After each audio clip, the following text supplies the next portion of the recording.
Read the following excerpt from the story Gregor and the Sheep. Use the excerpt to answer the questions that follow. Excerpt from Gregor and the Sheep by Toby Rosenstrauch. In a valley in the Highlands of Scotland, there once lived a young tenant farmer, Gregor, and his widowed mother. Although they worked hard, they could never accumulate enough money to buy the flock of sheep that they had longed to have, for their small parcel of land produced only modest amounts of oats and barley. To make matters worse, McTavish, the owner of this and many other crofts, always found reasons not to pay the farmers all that they had earned. Paragraph 2. When he opened the door each morning and looked out, he saw McTavish's house on top of a mountain, a magnificent stone mansion surrounded by red, pink, and violet rhododendrons. Gregor often climbed the slope and stood outside the iron gates, wondering what fine furnishings and delicious food lay within. Neighbors claimed that McTavish owned many houses and even kept a chest of gems under his bed. As Gregor, his mother, and their neighbors grew gaunt and pale with hard work and not enough food, they railed against McTavish, who had swindled all of them at one time or another. Paragraph 3.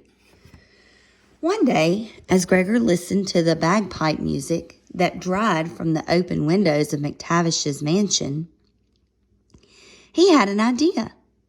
At night, when his mother was asleep, he emptied the jug that held their money and counted it. After putting back a few coins for food, he put the rest in his pocket. The next morning, he hurried to the market, where he went from farmer to farmer asking the prices of sheep for sale. Gregor found many handsome animals, but they were all too expensive. When he reached a stall with scrawny and sickly sheep, the owner beckoned to him. Paragraph 4. Gregor shook his head and began to walk away. The man grabbed his sleeve and whispered in his ear, "This one will make her owner rich." Gregor exclaimed, the old sheep with spindly legs and dirty, unkempt wool. "The worst of the lot, if she will make me rich," said Gregor, "how is it that she has not done so for you?" The man paused, thinking. "I have not had her long enough." "Nonsense," said Gregor, but he gave the man his money and led the pitiful animal home. Paragraph 7. When his mother saw what he had bought with their money, she burst into tears. "My foolish son, what have you done? Now we will starve, and no one will help us." "Do as I say, mother, and we will be rich, I promise."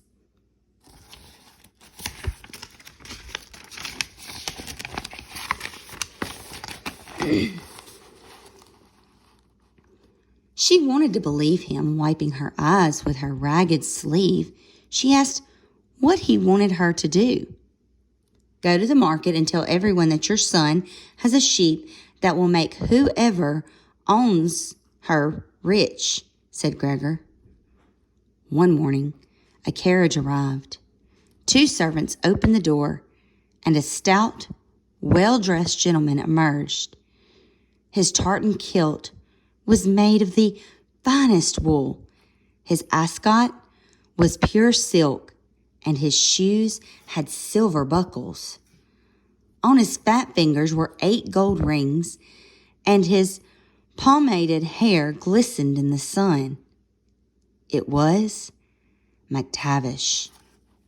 Gregor bowed as if to royalty. McTavish looked at him sternly.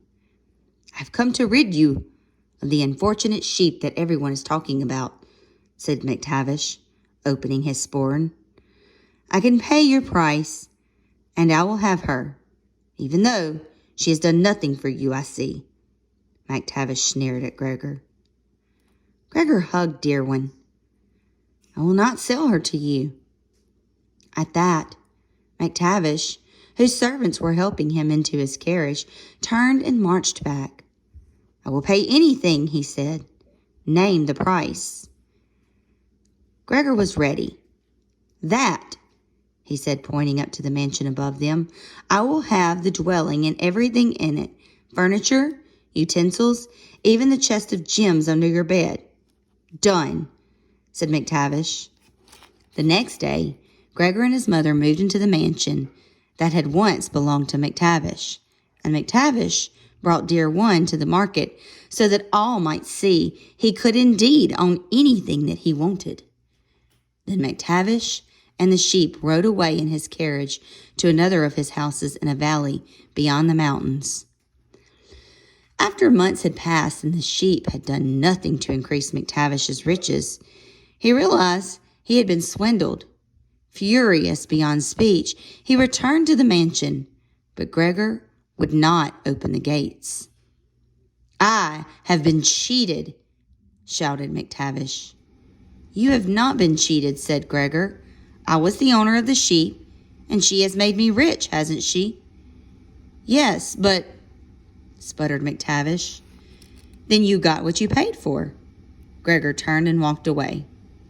Soon afterward, Gregor sold the chest of gems and bought the huge flock of sheep that he and his mother had always wanted. He shared the rest of his fortune with the other poor families of the valley who had been cheated by McTavish. Number 1. What does the phrase "marched back" in paragraph 14 suggest about McTavish? Does it suggest that he is A, confused, B, he is worried, C, he is determined, or D, he is excited?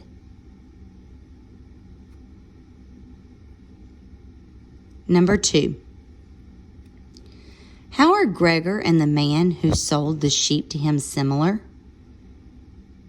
A, they are both unskilled at selling things to people. B, they both try to trick someone in order to make money. C, they are both concerned with helping their family and neighbors. Or D, they both believe that animals can have special qualities. Number 3. Which of Gregor's actions shows how he is different from McTavish? A, Gregor cheats another person. B, Gregor buys a sickly sheep. C, Gregor shares his wealth. Or D, Gregor moves to a big house. Number 4. Which sentence is true about Gregor and McTavish?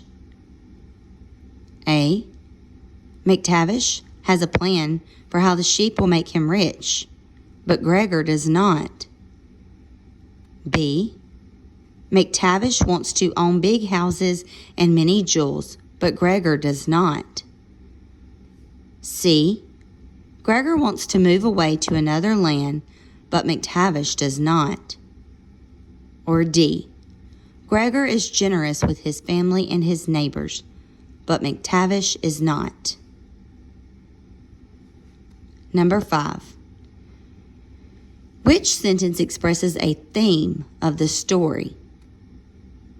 A big loss can come from being greedy.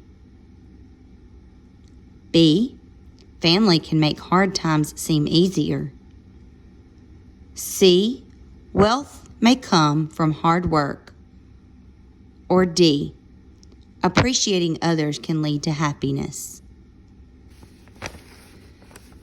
Number 6. Which detail would be most important to include in a summary of the story? A, Gregor goes to the market and talks to many farmers about their sheep. B, Gregor's mother is asleep when Gregor takes money to buy the sheep. C. McTavish lives at another one of his houses ere he buys the sheep from Gregor. D. McTavish goes to buy Gregor's sheep ere he hears rumors about the animals.